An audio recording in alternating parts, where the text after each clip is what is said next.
அனைவருக்கும் வணக்கம். ட்ரெயினில் நம்ம வந்து ஸ்லீப்பர் கோச்சில் வந்து டிக்கெட் எடுக்கிறோம்.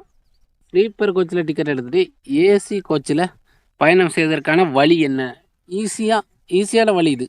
கண்டிப்பாக வந்து அதே ரேட்டில், அதாவது இதில் ஒரு முக்கியமான விஷயம் என்னென்னு பார்த்தீங்கன்னா, அமௌண்ட் வந்து மாறாது. இப்போ ஸ்லீப்பர் கோச்சு வந்து 800 அந்த 800 ஏசி கோச்சில் நம்ம வந்து பயணம் செஞ்சுக்கலாம். ஓகே, 3 பேருக்கும் சேர்ந்து 800 3 பேருக்கும் சேர்ந்து ஏசி கோச்சில் அதே 800 பயணம் செஞ்சுக்கலாம். அது எப்படின்னு தான் இப்போ நம்ம இந்த வீடியோலாம் பார்க்க போகிறோம். அதுக்கு முன்னாடி நம்ம சேனலில் உள்ள எல்லா வீடியோவும் பாருங்கள். நம்ம சேனலை சப்ஸ்கிரைப் பண்ணி வச்சுருங்க. அப்போ தான் நம்ம போடக்கூடிய அனைத்து வீடியோக்களும் உங்களுக்கு எளிதாக கிடச்சிரும். வாங்க வீடியோக்குள்ளே போயிடலாம்.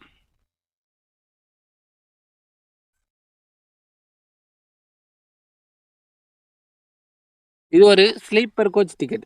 அதாவது 23ஆம் தேதி, மார்ச் 23ஆம் தேதி பயணிக்கக்கூடிய ஸ்லீப்பர் கிளாஸ் டிக்கெட். அதில் என்னதுன்னா, எனக்கு வந்து ஆர்ஏசியில் இருந்துச்சு. ஆர்ஏசியில் புக் பண்ணியாச்சு. ஆர்ஏசினா ஆல்ரெடி உங்களுக்கு தெரிஞ்சிருக்கும்.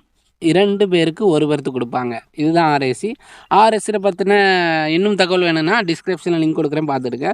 ஆர்ஏசி டிக்கெட்டு இருந்துச்சு, நானும் புக் பண்ணிட்டேன். ஓகே, 2 பேருக்கு ஒரு பர்த்தாக இருந்தாலும் பரவாயில்லன்னு சொல்லிட்டு 3 பேருக்கு ஆர்ஏசி புக் பண்ணியாச்சு. இது வந்து அடிக்கடி கன்ஃபார்ம் ஆச்சா ஆகலையான்னு சொல்லிட்டு நான் வந்து அடிக்கடி பிஎன்ஆர் ஸ்டேட்டஸ் பார்த்து செக் பண்ணேன்.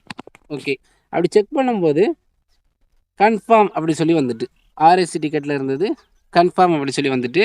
ஆனால் சார்ட் ப்ரிப்பேர் பண்ணாத காரணத்தினால், நல்லா புரிஞ்சுக்கணும், சார்ட் ப்ரிப்பேர் பண்ணாத காரணத்தினால் அது எந்த சீட்டு எந்த கோச்சு அப்படி சொல்லிட்டு வரல. நானும் ட்ரெயின் கிளம்புற அன்னைக்கு வந்து கண்டிப்பாக வந்து உங்களுக்கு தெரிஞ்சிடும் அப்படின்னு சொல்லிட்டு அவங்கள்ட்ட சொல்லியிருந்தேன். ஓகே, ட்ரெயின் கிளம்புற அன்னைக்கு பிஎன்ஆர் ஸ்டேட்டஸ் செக் பண்ணி பார்க்கும்போது என்ன வந்துச்சு அப்படி சொல்லி பார்த்தீங்கன்னா, பாருங்க, கன்ஃபார்ம் பண்ணி போட்டு B6ல் 50, 51, 54ன்னு சொல்லிட்டு சீட் நம்பர், கோச் நம்பர் எல்லாமே வந்துட்டு. ஆனால் சார்ட் ப்ரிப்பேர் ஆகிடுச்சு. ஏன்னா சார்ட் ப்ரிப்பேர் ஆனதுக்கப்புறம் தான் எந்த கோச்சு எந்த சீட்டு அப்படி சொல்லிட்டு வரும்னு சொல்லிட்டு சொல்லியிருந்தேன். ஓகேவா, வந்துட்டு இப்போ B6 வந்து எந்த கோச்சு அப்படி சொல்லிட்டு பார்த்தீங்கன்னா, நல்லா புரிஞ்சுருக்கணும், நான் புக் பண்ணது வந்து ஸ்லீப்பர் கிளாஸு. ஆனால் B6 அப்படின்னா இந்த பாருங்கள், நான் காமிக்கிறேன் பாருங்கள். அதே ட்ரெயினில் B6 கோச் வந்து 3rd ஏசி டயர் அப்படின்னு சொல்லி போட்டிருக்கு. அதாவது 3rd ஏசி. அப்போ நான் வந்து புக் பண்ணது ஸ்லீப்பர் கோச்சு. ஆனால் அவங்க வந்து அதே அமௌண்ட்டில் ஏசி கோச்சில் கன்ஃபார்ம் பண்ணி விட்ருக்காங்க. அப்போ உங்களுக்கு புரிஞ்சிருக்கும், நான் இது எதனால் வந்து கன்ஃபார்ம் பண்ணி விட்டாங்க அப்படிங்கிற டீட்டெயிலும் சொல்லி ஆகணும்ல.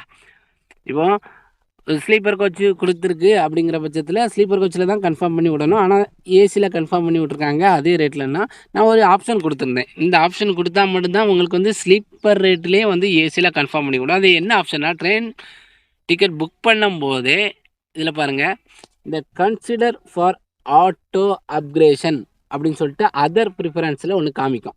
ஓகே, ட்ரெயின் டிக்கெட் புக் பண்ணும்போதே கன்சிடர் ஃபார் ஆட்டோ அப்கிரேஷன் சொல்லி காமிக்கும். அதை ஒரு டிக் பண்ணி விட்டால் மட்டும் போதுமானது. எனக்கு பார்த்தீங்களா, இந்த டிக் போட்டு விட்டுட்டோம் அப்படிங்கிற பட்சத்தில் உங்களுக்கு வந்து ஸ்லீப்பர் கோச்சில் உங்களுக்கு இடம் இல்லாத பட்சத்தில் உங்களால் ஸ்லீப்பர் கோச்சில் தர முடியலைனாலும் ஏசி கோச்சில் உங்களுக்கு வந்து கன்ஃபார்ம் பர்த்து தந்துடுவாங்க. இதுக்கு தான் நம்ம இந்த கன்சிடர் ஃபார் ஆட்டோ அப்கிரேஷன் அப்படிங்கிற ஆப்ஷன் கொடுக்கணும். ஓகே, இப்போ இதை பற்றி உங்களுக்கு தெரிஞ்சிருக்குன்னு நினைக்கிறேன். நம்ம போட்டது என்னமோ ஸ்லீப்பர் கோச்சு, ஆனால் கிடைச்சது என்னமோ ஏசி கோச்சு. 100% கிடச்சிட்டு. ஓகே, அடுத்த ஒரு நல்ல வீடியோவில் சந்திப்போம். தேங்க்யூ.